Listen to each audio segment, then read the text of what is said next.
trauma maxilofacial, el tema. Vamos a ver cómo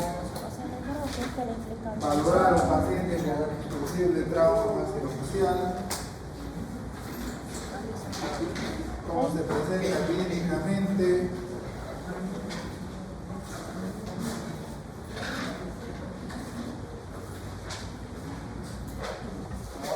Distintos tipos de traumas. Vamos a ver si podemos mejorar esto. Tema cortito. Ahí está, todo. Bueno, ¿qué será un trauma? Una pérdida de la congruencia. ¿Qué es un trauma?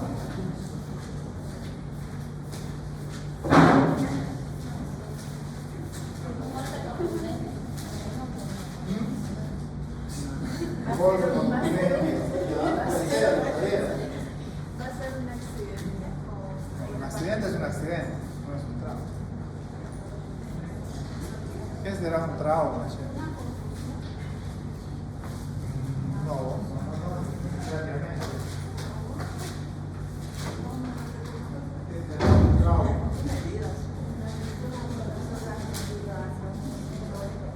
Ya una lesión, sí, me gusta más, puede ser. Ya una lesión estructural, no, puede ser. Una lesión estructural causada por una fuerza externa, ¿no? Conceptos, trauma, y todo trauma tiene una lesión, ya sea física o emocional, también hay traumas emocionales, ¿no? Una lesión estructural causada por una fuerza externa, ¿no? Ya sea contusión, que decía un accidente, y maxilofacial, obviamente, razón, ¿no? ¿Y qué huesos forman parte del macizo facial? Así se llama, ¿no? Macizo facial es toda la articulación de varios huesos que forman la cara principalmente. Vamos a ver, es trauma maxilofacial. ¿Qué huesos recuerdan? A ver. El Bomer, dice ya uno. Después, Maxilar superior, inferior, maxilar inferior es lo mismo que mandibular, ¿no? Cigomáticos, hueso malar, frontal, ¿no? El esfenoides, el hueso etmoides, todos esos se articulan para formar lo que es el macizo facial. Cualquiera de estos puede afectarse producto de un trauma, ¿correcto? De manera didáctica, podemos dividir el trauma en 3 tercios, solo de manera didáctica, es decir, para comprender un poco mejor el tema, porque en la práctica diaria uno no solamente se fractura 1/3 de la cara, puede fracturarse 2/3 de toda la cara, también puede ser aislada correctamente. Entonces, para un estudio podemos dividir en 3 tercios, superior, medio e inferior. ¿Sí? Podemos dividir así, en 3 áreas anatómicas. Vamos a ver que en cada tercio, ¿no?, hay una estructura anatómica que se puede afectar producto de un trauma, ¿sí?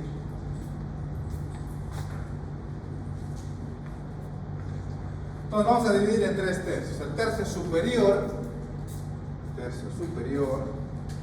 que vendría a ser todo esto que está en ese cuadro, que va a comprometer principalmente estructuras como el hueso frontal, los senos frontales. ¿Qué es un seno? Recordemos rápidamente.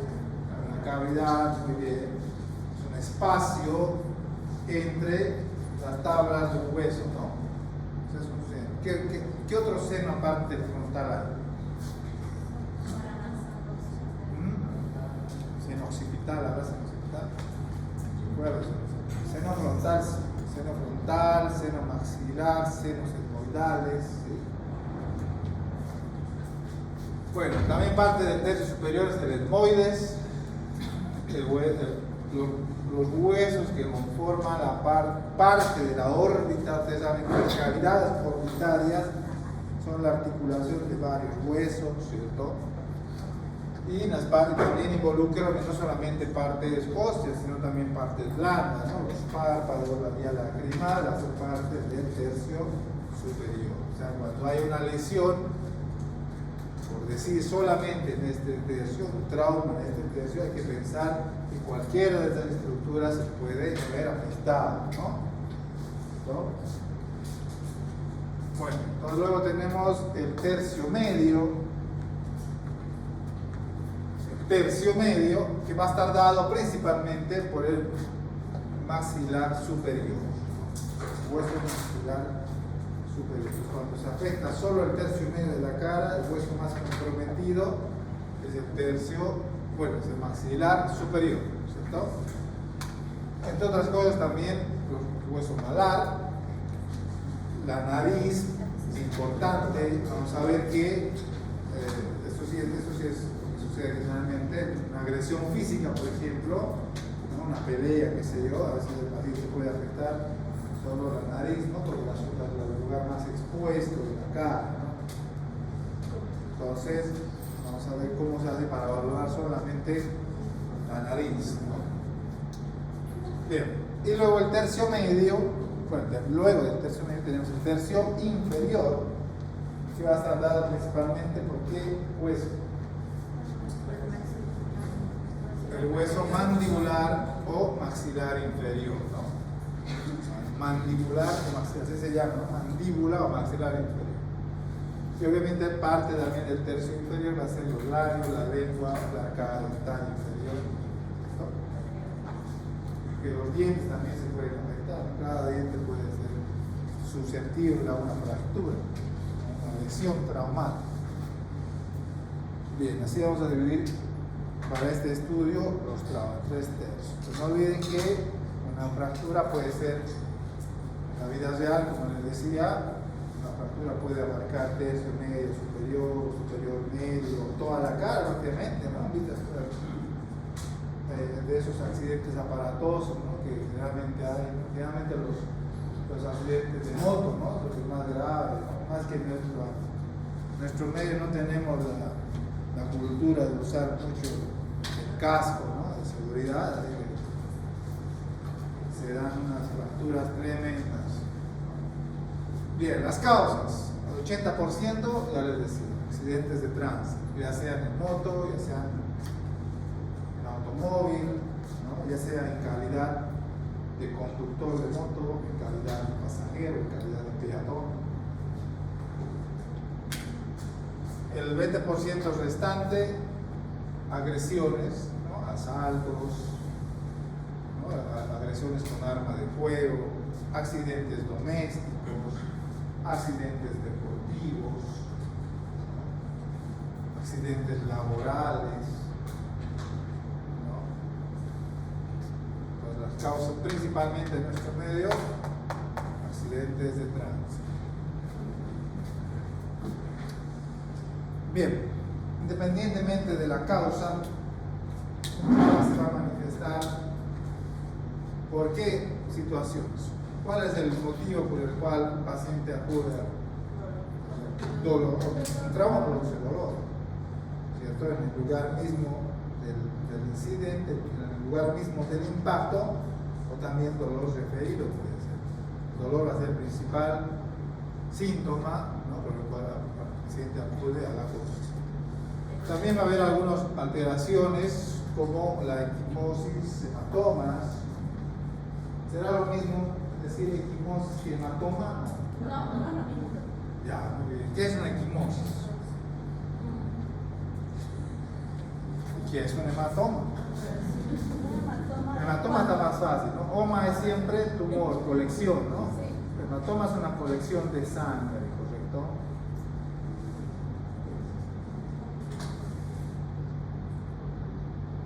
¿Una equimosis qué es? No hay una colección de sangre. ¿Ah? ¿Es el color violeta? No hay una colección de sangre y normalmente la equimosis se da en las regiones orbitales. Puede ser. Un hematoma es una colección de sangre producto de una lesión de un vaso de mediano a gran calibre. O sea, tiene que sangrar profusamente para que pueda coleccionar un tumor de sangre, que es un hematoma. Una equimosis se da por una extravasación de sangre generalmente. Se extravasa tejidos del vaso cutáneo, entonces tenemos esas manchas violáceas, ¿no? Eso es una equimosis, ¿no? Una mancha violácea, producto de lesión de arterias o vasos de pequeño calibre, ¿no? Esta es la diferencia entre la colección, ¿no? Lesión de un vaso de mediano gran calibre, el otro es una extravasación de sangre por lesión de una arteria o una vena de calibre menor, ¿no? Cualquiera de esos puede presentarse en los traumas, cualquiera, ¿no? Casos más severos, por ejemplo, en los cuales por algún motivo hay se presentaron casos en los cuales el trauma hace que se seccione totalmente la irrigación de un segmento de la cara, porque un trauma, ¿no? Se secciona, se aparta del resto y entonces pues como no hay aporte sanguíneo se necrosa, ¿no? Pero hay necrosis cutánea de la piel, casos más severos, traumas complejos, ¿no? Pero en la mayor parte dolor y equimosis hematoma son los síntomas clásicos de un trauma.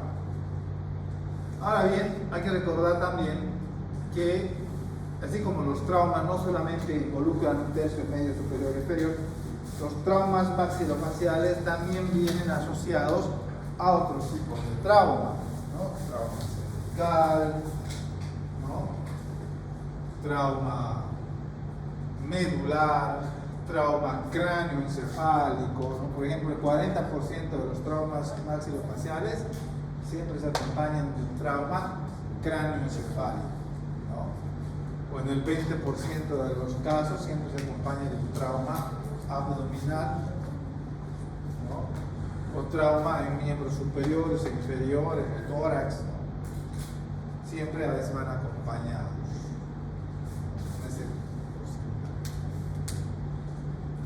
Entonces, el 30% no es solamente un paciente que viene con un trauma en la cara, sino que también tiene un trauma en los brazos, en el abdomen, en el cuello, ¿no? ¿Cuáles son los riesgos que conlleva un trauma? Si no se hace un buen manejo inicial del trauma, el paciente tranquilamente puede morir por asfixia en el acto, en el momento mismo del trauma, ¿no? No se lo socorre a tiempo, se asfixia, ¿no? El bronco aspira con la sangre misma y muere. Hemorragias profusas, ¿no? Vas a pensar que un trauma puede lesionar una arteria grande del cuello, por ejemplo. Ese paciente se desangra, un shock hipovolémico y muere. Lesiones en la columna cervical, ¿no? La columna vertebral, ¿no? Es importante cuando nosotros hacemos el manejo inicial, socorremos a un paciente que ha sufrido un trauma, que ha sufrido un accidente, ¿no? De auto, de moto, un accidente en carretera, ¿no? En vía pública. Es importante saber que la primera medida que tenemos que hacer para proteger el cuello es colocar el collarín cervical, siempre, ¿no? Siempre. ¿Qué pasa en nuestro medio? Uno viene un accidentado y como no hay ambulancia, como demora, agarran cualquier taxi, lo meten. Se puede improvisar, si no tiene usted un collarín cervical a la mano como tal, puede improvisar poniendo algo grueso alrededor del cuello. El objetivo es inmovilizar el cuello, ¿no? Pero no sucede así en nuestro medio, ¿no? Agarra al paciente, lo ves, está al taxi y a buscarse la vida a cualquier hospital. Así es. O incluso también a veces vienen los ambulancias, los paramédicos, que a veces sinceramente no le saben, no están capacitados, ¿no? Igual, ¿no? Como sea, no hay esa cultura de saber manejo primario, paramédico. No es necesariamente ser médico para saber eso, ¿no? El manejo paramédico, ¿no? La gente capacitada en emergencia lo puede hacer. Bueno, entonces si no se hace eso, se puede llegar a tener un paciente con secuelas estéticas, funcionales, ¿no? Si no se hace un manejo adecuado, obviamente. Entonces vamos a ir evaluando cómo se evalúa en general a un paciente con trauma. ¿Qué debemos hacer? ¿No?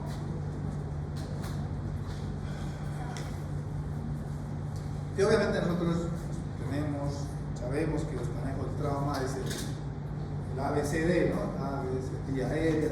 Obviamente que en base a eso que hacer algunas cosas. Por ejemplo, cuando vamos a hacer la anamnesis, que es la entrevista, ya sea al paciente mismo, si está consciente, si está lúcido, o en el caso del paciente inconsciente, la anamnesis será para personal paramédico muchas veces, o a los acompañantes, o los sobrevivientes, qué sé yo, ¿no? Entonces será importante hacer, ya sea preguntar al paciente, o al acompañante, o a los testigos, ¿no? Cuando fuéramos incapaz de contestar. ¿Qué información nos es útil? Condiciones generales en las que ocurrió el accidente, es decir, si el paciente estaba en calidad de conductor de automóvil o moto, o en calidad de pasajero o peatón, ¿no? Porque no es lo mismo sufrir un accidente como peatón que conduciendo un auto, ¿no? Entonces, o sea, lo que hoy es que esta información nos va a alertar ante qué grado de trauma estamos tratando. Ubicación del accidente, no es lo mismo un accidente en carretera, ¿no? Que un accidente en un trecho, ¿no? A más alta velocidad, en una carretera, ¿no? Es importante esto, si el paciente está usando las medidas de seguridad, ¿no? ¿Cuántos pueden evitarse traumas severos solamente poniéndose un cinturón de seguridad? O los que manejan moto, ¿quién maneja moto acá? ¿Tiene su casco de seguridad? ¿No? Sí. Tiene que tener su casco. Yo he visto a veces tienen su casco, yo he visto que tienen su casco y lo llevan acá en el codo, ¿no? Para proteger el codo, ¿no? Que la cabeza. La verdad, ¿viste? Ya, sí, el codo. Tienen para el acompañante más en el otro codo. Así es, ¿verdad? Bueno, ¿cuántas se puede evitar haciendo el correcto uso del casco de seguridad o el cinturón de seguridad? Presencia de otros heridos y fallecidos, ¿no? Preguntar cuántos han salido lesionados en un accidente de tránsito, por ejemplo. Esto es importante, lo que iba hace rato, ¿no? Condiciones de la extracción, o sea, ¿qué quiere decir eso? ¿Quiénes han prestado los primeros auxilios? ¿No? No es lo mismo dar un correcto manejo, ¿no? Del paciente accidentado, ¿no? Inmovilizarlo, trasladarlo a una tabla espinal, ¿no? Es una tabla dura para proteger la columna vertebral, ponerle su collarín, ¿no? Valorar su grado de conciencia. Han visto que en otros países incluso, he visto en las emergencias, en Londres creo, que es tanto la capacidad que ellos tienen de tanto nivel de atención que tienen, que incluso a veces el personal paramédico está capacitado para intubar en el momento, ¿no? Intubar. Acá no, o sea, como venga, ¿no? Condiciones de extracción, qué condiciones ha sido extraído ese paciente, quién ha prestado primeros auxilios, ¿no? Porque si tú estás en la emergencia, ¿no? Llega tu paciente, en cualquier taxi te lo bajan, ¿no? Es diferente a que llegue su tabla espinal o su collarín, ¿no? Bien, el paciente realmente tiene un mayor pronóstico, ¿no? Un mejor manejo que uno que ha venido como sello, por decirlo. Bueno, entonces, todo esto para hacernos una idea, como les decía, de la magnitud del trauma y qué esperamos de las lesiones, qué tan graves van a ser. Bien, entonces, como habíamos repasado en las primeras clases, lo mismo, ¿no? Inspección. ¿Qué vamos a buscar en la inspección? Presencia de heridas, abrasiones, equimosis que nos oriente a la zona de impacto. Siempre la zona de descarga del impacto nos vamos a encontrar equimosis, ¿no? Heridas, abrasiones. Importante identificar las asimetrías, ¿no? Un producto, por ejemplo, es un paciente con una fractura de mandíbula. A veces, después de la fractura, automáticamente hay una asimetría, ¿no? Porque se retrae el segmento fracturado, entonces va a ser al paciente una cara asimétrica posible de abrir o cerrar la boca, va a haber asimetría. Falta de fuerza, el paciente con la mandíbula fracturada difícilmente va a poder morder, ¿no? Deformidad, lo que decía, ¿no? Un paciente con una agresión física a veces viene con la nariz a un lado, ¿no? Todo eso tenemos que valorar en la inspección. Palpación, ¿qué vamos a valorar en la palpación? Presencia de crépitos, ¿no? Presencia de enfisema. ¿Alguien recuerda qué significa el término enfisema subcutáneo? ¿Qué es un enfisema? ¿Qué es el enfisema subcutáneo? Que se lo puede palpar. Cuando uno palpa el enfisema subcutáneo, es como palpamos. Ustedes han palpado a veces cuando se compra un electrodoméstico, viene cubierto con una lámina especial, ¿no? Que tiene burbujas de aire, ¿no? Es similar a eso. El enfisema subcutáneo es la acumulación de aire en el tejido celular subcutáneo. Aire. Entonces, si uno palpa eso, siente como burbujas debajo de la piel. Eso es un enfisema subcutáneo. Y eso se da cuando se fractura, cuando la fractura compromete un seno. Ustedes saben que el contenido de los senos, ¿qué es? Aire. Cuando se fractura el hueso, ese aire se extravasa, sale hacia el tejido celular subcutáneo, y entonces usted va a palpar un enfisema subcutáneo, una sensación de burbujas debajo de la piel. Y entonces si palpas eso, ¿qué te hace pensar? Que hay una fractura que compromete el seno, ese segmento está fracturado. O también los crépitos, ¿no? Una fractura alguna vez, se siente como se quiebra el hueso, crépitos. Hay que palpar algunas articulaciones. ¿Cuál es la principal articulación de la cara? La articulación temporomandibular, la articulación de la boca, ¿no? Se puede lesionar un trauma, se puede dislocar, se puede fracturar. Entonces, parte de la palpación será palpar, ¿no? Las regiones temporomandibulares.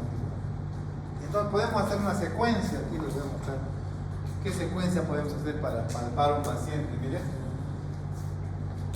en ese orden, ¿no? A, B, C, D, E. A, una orden desde superior a inferior, ¿sí? De arriba hacia abajo, palpando las articulaciones temporomandibulares. Miren, por ejemplo, aquí, ¿qué creen que está haciendo este paciente con las manos? ¿Por qué será que está queriendo mover la cara dentaria superior? Eso, ¿no? Para ver si no se desplaza. Un paciente normal eso queda fijo, pero un paciente con fractura del maxilar superior, eso va a tener un movimiento. Eso ya es anormal. Lo mismo acá, ¿no? Acá está revisando la centralidad de la pirámide nasal, si está centralizada, si no hay crépitos, cuando se fractura la nariz uno palpa crépitos. No podemos hacer este orden, ¿no? De palpación. Zona frontal, pasar por los malares, articulaciones temporomandibulares, ¿no? Ver si hay alguna normalidad en el maxilar superior, en el maxilar inferior, si se mueve, ¿no? Cómo está la pirámide nasal, ¿no? En ese orden podemos hacer la definición. Obviamente que tenemos que además en la inspección también ver que no haya sangrado o lesión de algunas cavidades, por ejemplo la cavidad oral, cavidad nasal. ¿Cuál es el primer signo de una fractura de pirámide nasal? Epistaxis, sangrado. Pues hay que ver, no hay que valorar. Por ejemplo, ahí está valorando con un sinoscopio, ¿no? Un sangrado. A veces puede valorar, a veces no, a veces realmente puedes hacer un tapón y ya, no vas a valorar, está sangrando, ya ausencia de un taponamiento anterior. Bueno, entonces hay que valorar también las cavidades. Hay que evacuar cuerpos extraños, ¿no? Si el paciente está inconsciente, politraumatizado, no tiene una dentadura postiza, como sucede en pacientes ancianos, hay que removerla, ¿no? No se puede respirar el paciente. Hay que valorar en la boca no solamente las estructuras grandes, sino también los dientes, que les decía hace rato, cada diente se puede fracturar, ¿no? Y un pedazo, imagínense un pedazo de diente obstruye la vía aérea, ¿no? Puede broncoaspirar, obstrucción, paro respiratorio. Bien. Entonces es importante valorar las cavidades, ¿no? Pues ya les decía, ¿no? Estructuras que amenazan, situaciones que amenazan la vida, obstrucción de la vía aérea, hemorragias profusas, broncoaspiración, lesiones intracraneales graves. Ahora vamos a ver cómo se presenta clínicamente las fracturas en los distintos tercios que se hablaba hace rato, ¿no? Tercio superior, ¿cómo va a presentarse un paciente que viene con una fractura en tercio superior? Pues, ¿qué hueso principalmente se afecta en el tercio superior? Los cigomático, frontal y el piramidal. Principalmente el frontal. Entonces, ¿cómo va a venir un paciente? Dolor frontal intenso. Ustedes saben que hay algunos nervios que emergen por ahí. Entonces va a haber parestesia de sus nervios, la sensación de adormecimiento de esa parestesia, ¿no? De los nervios supratroncales, supraorbitales. Puede haber lesiones en la piel, ya sea equimosis, hematomas, como ven ahí. Les decía hace rato que el hueso frontal no tiene lo que es el seno frontal. Entonces, si hay una fractura, va a haber una extravasación del seno frontal hacia el tejido celular subcutáneo frontal, ¿no? Y vamos a tener lo que les decía, también el enfisema subcutáneo.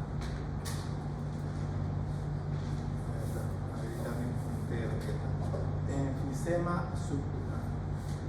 ¿Qué era? Presencia de aire, extravasación de aire en el tejido celular subcutáneo. Puede haber crepitación, deformación, obviamente, una fractura va a causar deformación, ya la simetría está alterada. ¿Cierto? Hay algunas situaciones en las cuales la fractura se extiende hasta el piso orbitario. Entonces vamos a tener esta imagen, una equimosis periorbitaria bipalpebral.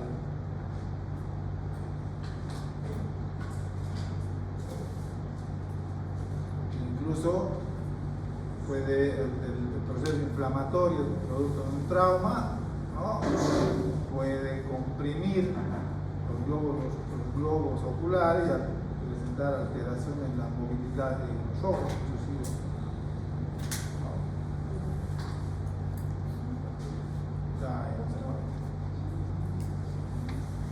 Se movió.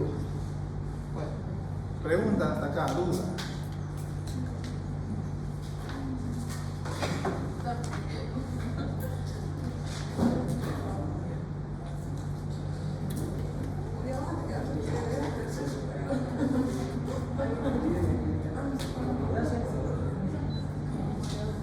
Entonces, también nos decía que el tercio superior puede comprometer lo que es las regiones cigomático-maxilares, ¿no? Y entonces puede haber dolor, hemorragia subconjuntival, parestesia del labio, de los nervios que inervan el labio superior e inferior, región nasal, la región nasal positiva.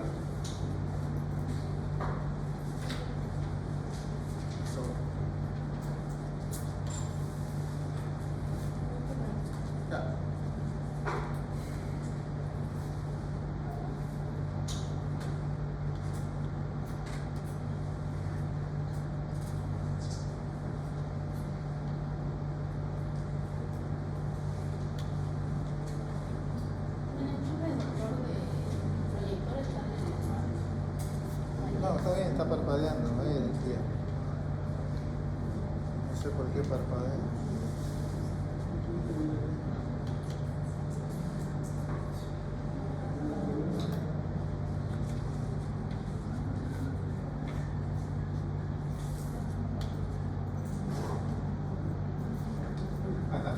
Claro, ¿no? Bien. Fractura del tercio medio. ¿Qué compromete el tercio medio? Hay que hacer una pausa en el tercio medio. Eso es importante que sepan un examen. Las fracturas del tercio medio son las que más se presentan en la práctica diaria. Son las más frecuentes porque el tercio medio es la parte de la cara que está más expuesta. Entonces, tanto el estudio del tercio medio, ¿no? Un francés ha propuesto una clasificación, la famosa clasificación de Lefort, que, ojo, solo aplica a fractura del tercio medio, o solo tercio medio. Entonces, Lefort, para el estudio, el mejor análisis, clasificó en 3 grados las fracturas en el tercio medio, vuelvo a repetir, el tercio medio. Lefort 1, fractura simple horizontal por encima de la arcada dentaria superior. Vamos a ir viendo cada uno de los Lefort. ¿Qué se afecta principalmente acá? ¿Qué hueso? El maxilar superior. Entonces, este segmento, la arcada dentaria superior, se desprende del resto. Entonces, por eso hacían esa maniobra, tratar de mover para ver si no había Lefort 1. Lefort 2, fractura piramidal, que compromete la pirámide nasal, por eso se llama piramidal, y además que el trazo de la fractura es como una pirámide, ¿no? Fractura Lefort 2 compromete todo el maxilar superior, no solamente un segmento como en este caso, todo el maxilar superior se desprende del resto del macizo facial. Y una fractura más compleja, la Lefort 3, cuando se separa todo el macizo facial de la base del cráneo. Una fractura, primero que para llegar a ese tipo de fractura, el golpe, el accidente tendría que haber sido bastante severo. Son pacientes que a veces mueren en el mismo momento del accidente, ¿no? Porque, como verán, compromete la vía aérea, se broncoaspira y nos vamos a ver cada uno de estos grados de Lefort. Entonces, el grado 1 ya les decía, ¿no? La fractura es horizontal por encima de la arcada dentaria superior, es decir, por encima de los ápices de los dientes, ¿no? Puede afectar el suelo maxilar, el septum nasal también, parte del esfenoides, ¿no? Pero lo que caracteriza a esta fractura grado 1 de Lefort es este trazo fracturario horizontal. Fractura horizontal, también se llama. ¿Cómo se va a manifestar clínicamente? Va a haber una anormal movilidad del maxilar o de la porción dento-alveolar del maxilar, o sea, de esta porción, dento-alveolar, donde están los dientes, ¿no? Va a haber una movilidad, ¿no? Que es anormal, ¿no? Normalmente no la puedes mover, pero cuando hay una fractura vas a mover. Va a haber la oclusión. ¿Qué será la oclusión? La oclusión es la dificultad para poder aperturar la boca trabada. Eso es la oclusión, dificultad para masticar, inclusive para abrir la boca y masticar, eso se llama oclusión. Va a haber una deformidad dentaria, obviamente. Un paciente con una Lefort 1 difícilmente va a poder así juntar los dientes de la arcada dentaria superior con la inferior. Difícilmente va a poder hacer eso, porque la arcada dentaria anterior se sale arriba, se sale para adelante, para atrás, la mordida va a ser insegular, por decir, ¿no? Bueno, puede presentar hematomas, ¿no? Equimosis también, ¿no? Principalmente, como ven, va a alterar el proceso de la masticación, ¿no? Y la situación de los dientes. Fractura Lefort 1, entonces. Fractura Lefort 2. Todas estas diapositivas están en 15%. Entonces, el EFOR 2 es la fractura piramidal, cuando el maxilar superior se desprende completamente del macizo facial, ¿no? Esta fractura se caracteriza porque se altera los huesos propios de la nariz, hay participación, hay compromiso de la pirámide nasal, ¿no? Puede comprometer también el suelo interno de la pirámide, de la órbita, ¿no? Y la sutura cigomático maxilar. ¿Cómo se va a presentar clínicamente? Vamos a presentar un edema en todo el tercio medio de la cara, ¿no? Le va a dar un aspecto al paciente de cara botagada, ¿no? Como aumentada hacia el ancho, como decir, va a haber una asimetría facial. Equimosis bilateral periorbitaria, por el hecho de que compromete parte del piso de la órbita, les decía, va a haber una equimosis. Como compromete la pirámide nasal, obviamente que va a haber una deformidad de la pirámide nasal. Como les decía, ese aumento, ese edema en el tercio medio de la cara, va a hacer que el paciente aparentemente tenga como un aplastamiento o alargamiento de la cara, ¿no? Edema. También va a haber una dificultad para abrir o cerrar la boca porque ya la articulación está alterada, ¿no? Porque el maxilar superior está desprendido, está fracturado del resto, entonces ya la articulación también está alterada, ¿no? Va a haber una movilidad anormal de los arcos cigomáticos por la misma fractura, esas movilidades anormales que se dan cualquier fractura. Y la siguiente, y la más grave, les decía, es la de EFOR 3, cuando hay un desprendimiento total, se desprende toda la cara del cráneo, ¿no? Es una fractura que compromete a su vez la fractura cigomático-frontal, maxilofrontal y nasofrontal. O sea, se desprende la cara. Como les decía, para llegar a esta situación tiene que ser una fuerza de gran impacto para producir este tipo de fractura. Muy grave. Como les decía, generalmente los pacientes pueden llegar a fallecer en el mismo momento, porque como ven, si se desprende la cara, toda la base del cráneo, también compromete la vía aérea, se obstruye, el paciente entra en paro respiratorio, ¿no? A la hora que se intube rápidamente, se maneje la vía aérea como manda, así que todavía sobre. Se va a presentar con un edema de toda la cara, va a haber una anestesia de las mejillas, desplazamiento total asimetría y lo que les decía acá, lo que compromete en definitiva la vida del paciente es obstrucción de la vía. Eso hace que esta sea grave, ¿no? Es grave. Bien. Eso en cuanto a fractura del tercio medio.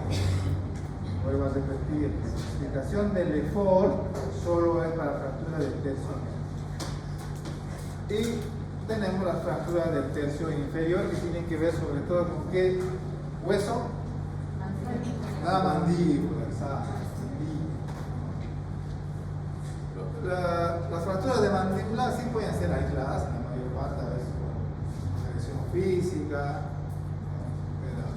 Pueden fracturarse sobre la mandíbula. Y obviamente cuando hay un compromiso de la mandíbula, obviamente que va a estar afectada toda la masticación principal, que es el principal hueso de la masticación, ¿no? Entonces vamos a tener la oclusión. ¿Qué era la oclusión? Para masticar. ¿Qué será el trismus?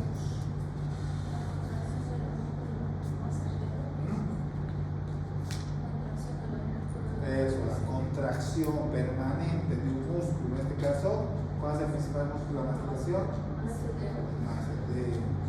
Se contrae, porque hay un segmento que está fracturado, entonces jala para su lado, se contrae. Obviamente dificultad para morder. Movilidad de los segmentos óseos fracturados también. crépitos que nos indiquen el segmento de la fractura. Vas a palpar y entonces ahí la fractura vas a sentir como un crépito del hueso fracturado. Entonces básicamente así se va a presentar un paciente con una fractura de tercio inferior, o sea de mandíbula. ¿Sí? Si el paciente llega con todas las alteraciones, vas a pensar en una fractura de mandíbula, principalmente alteración de la masticación. Bueno, clínicamente hasta aquí hemos visto cómo se presenta. Ahora, ¿cómo podemos corroborar? ¿Cómo podemos decir y mostrar? ¿No? Viene el paciente con estas características, no puede morder, no puede abrir la boca, ¿no? Y te dice, doctor, ¿será que está fracturado? Te dice, no, paciente, así va, ¿no? La consulta. Caído, ¿será que está fracturado? Doctor, no puede morder, no puede tragar, no puede comer. Entonces tenemos que evidenciar, ¿no? Si somos médicos tenemos que decir, sí, a ver, voy a hacerle una radiografía primero, no nos saltemos a la toma, vamos por pasos. Hay fracturas que solamente con solicitar radiografías podemos evidenciarlas, ¿ya? Por ejemplo, las fracturas del tercio inferior con una radiografía que se llama, esto es pregunta de examen, panorámica de mandíbula, así se llama la radiografía. ¿Alguien alguna vez ha hecho esta radiografía? Que a veces solicitan para ver los molares, ¿no? Eso, para la muela del juicio a veces piden, ¿no? Entonces, ¿qué consiste la panorámica de mandíbula? Normalmente la mandíbula tiene esta forma, ¿cierto? Como una curva hacia adelante, ¿ves? La panorámica te da la ventaja de que la ves toda así extendida la mandíbula, ¿no? Entonces puedes valorar pieza dentaria por pieza dentaria, ¿cierto? Vas a ver las partes de la mandíbula. ¿Cuáles son las partes maxilares? Porque el hueso tiene sus partes, ¿no? No es solamente. Rama, ángulo. Ya, rama, muy bien, ángulo mandibular, ya.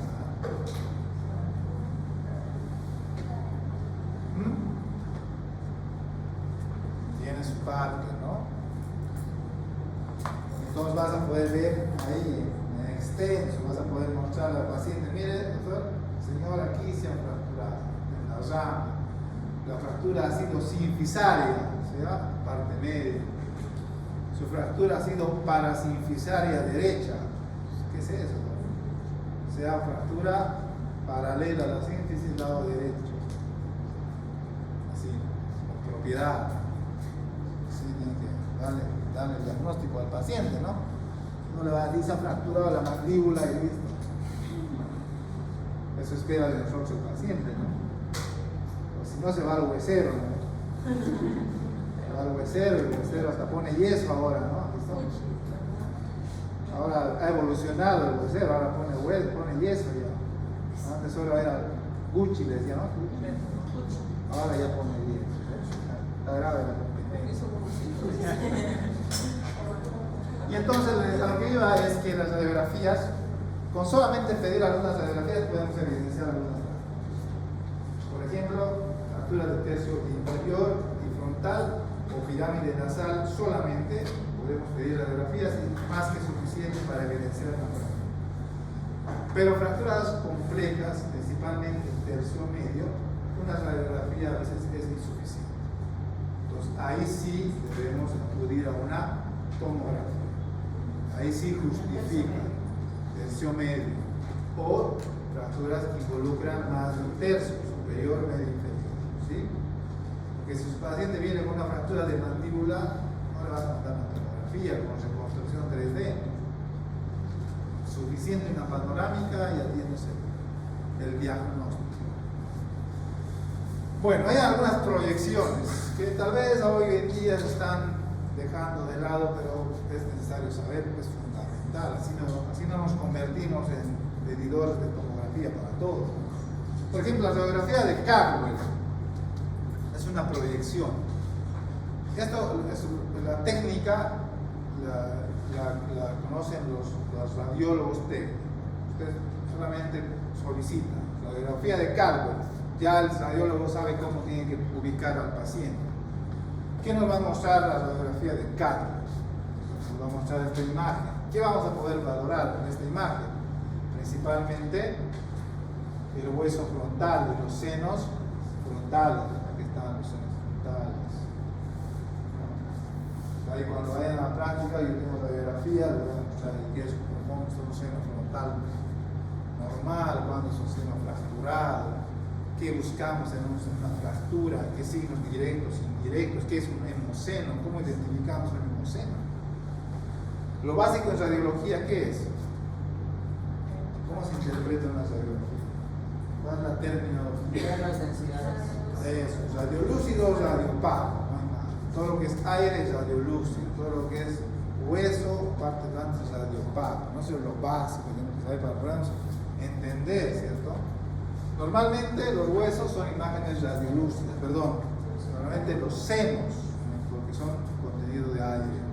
Pero cuando tienes en el seno un nivel hidroaéreo, o sea, una imagen blanca así, con un nivel, vas a pensar, si hay el mismo antecedente de trauma, vas a pensar que ese seno está invadido por sangre, por líquido, y el líquido se ve con una imagen blanca. Ahí tienes un hemoseno, es un signo indirecto de fractura. Si quieres valorar solo el seno frontal, radiografía de Carl. Quieres valorar la pirámide nasal, ¿no? El paciente ha agredido con agresión física, ¿no? La han agredido ahí al salir del boliche, ¿no?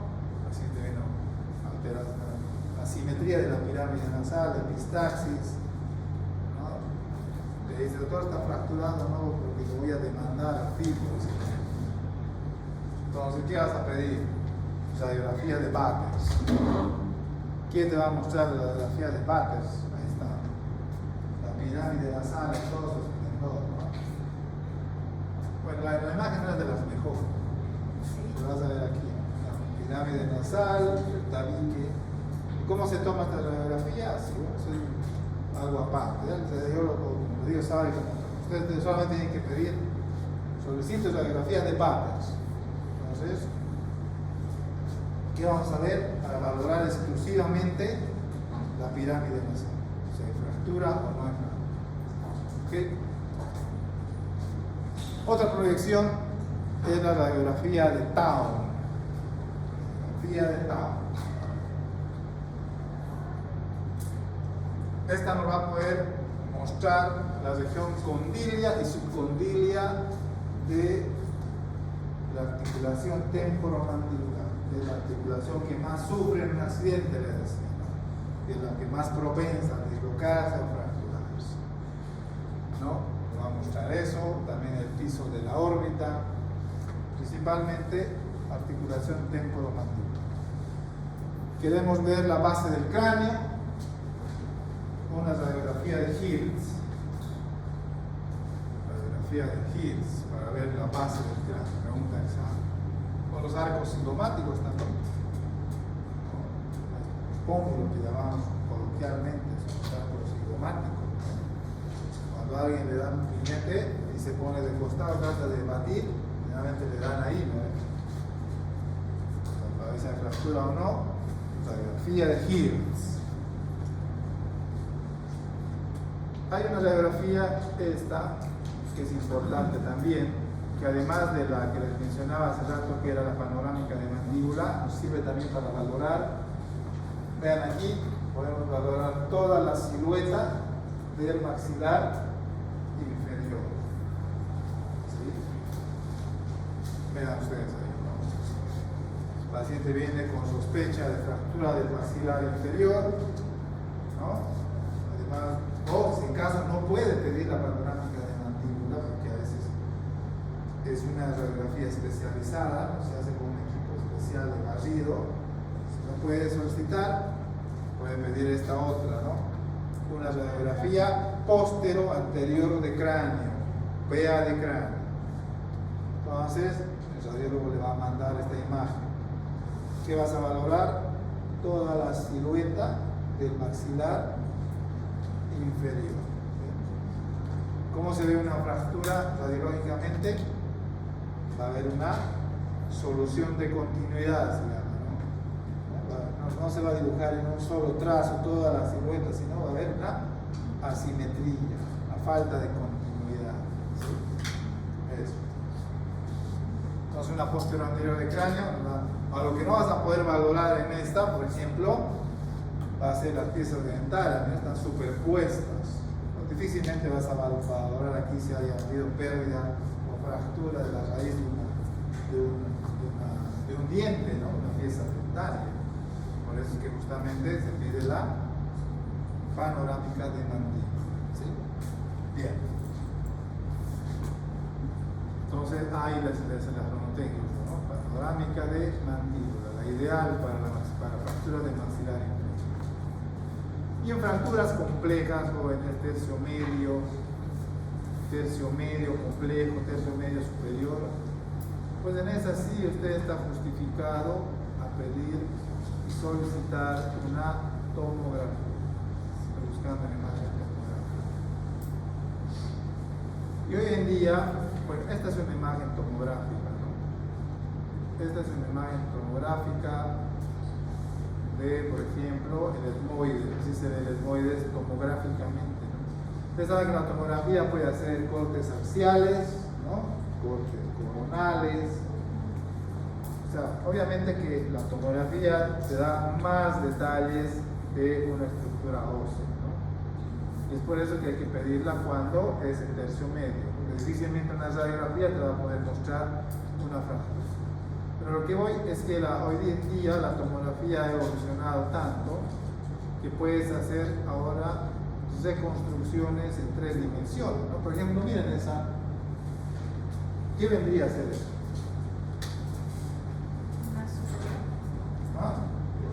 Una superfractura.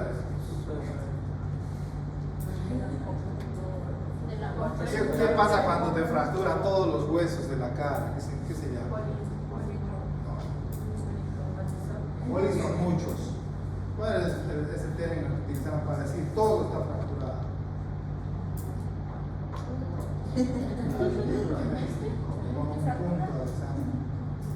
Ese término que usamos en medicina para decir está todo. Por ejemplo, en este caso está todo. ¿Cómo decir una palabra está todo fracturado? No. Término médico. Polifractura es varios huesos, pero cuando dices todo, no se ha salvado ninguno. Otra vez vi un paciente donde yo trabajo, se fracturó todo. No, se llama panfractura. Claro, el término pan en medicina significa todo. Claro, con M, panfractura, es una panfractura facial. Todos los huesos se han fracturado, no ha quedado uno. Imagínense qué fatal habrá sido así fracturar de toda la cara. Ay, así, los hemófilos son así. Los reconstruyen, pero quedes igual, digamos. No. Ni funcionalmente ni estéticamente quedan como se mueren. Bueno. Entonces, lo que voy es que la tomografía hoy día te reconstruye con lujo de detalles la fractura, ¿sí? Pero hay que saberla, hay que justificar. Te digo, no a todos las anteriores. ¿Sí? Porque más que hoy en día, ¿qué es lo que busca el paciente?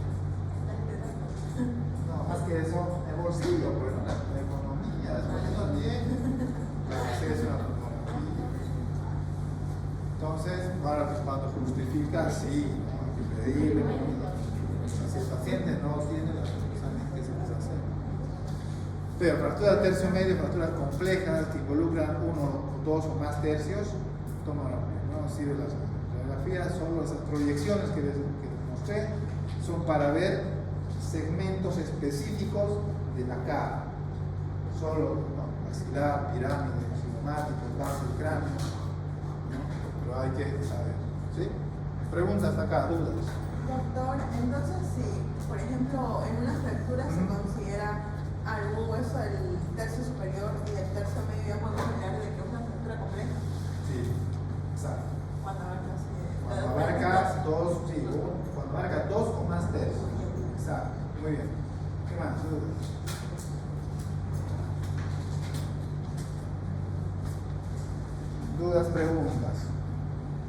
¿Alguien debió informe de su práctica? Bueno, los que deben se acercan en el hotel. Esta semana, los que no, por algún motivo, no van a poder hacer la práctica de padres craneales, los espero. ¿Sí? Esta semana, la semana que viene. ¿Listo? Antes que vayamos, yo el siguiente viernes, jóvenes, no voy a poder pasar las clases, así que coordinemos por favor un día para reponer, ¿ya? Internamente, ustedes no sé qué día fue, el anterior viernes yo no ya por la plataforma internamente, ¿no? ¿Quién es el representante? A ver, ¿quién era? Ah, tú eres, ¿no? Voy buscando. Tú vas a tomar el mando, si coordinas, ya, democráticamente, y conciliación, ¿qué día podemos reunir?